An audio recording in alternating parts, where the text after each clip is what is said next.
Hello views, আজ বাঁধাকপি রান্না করলাম কচকচি দিয়ে মানে মেটে দিয়ে চিকেনের। খেতে দারুণ হয়েছে।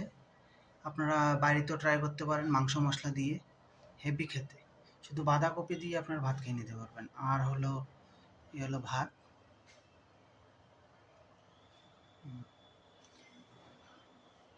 আর হলো আপনাদের ডিমের কারি। আজকে ডিমগুলো অনেক বড় বড়, প্রত্যেকটা ডিমই দেখুন কত বড় বড়। দেখুন দেখুন কত বড় বড় ডিম। আর হলো বুটের ডাল পেস্ট করে মেশিনে, ব্লেন্ডার মেশিনে পেস্ট করে বানানো হয়েছে। আর ভিউস, চ্যানেলটা ভালো লাগলে অবশ্যই লাইক অ্যান্ড সাবস্ক্রাইব আর শেয়ার করে দেবেন, আর আমার পাশে থাকবেন। আর আপনারা সবাই ভালো থাকবেন। আজকে আমার এই মেনু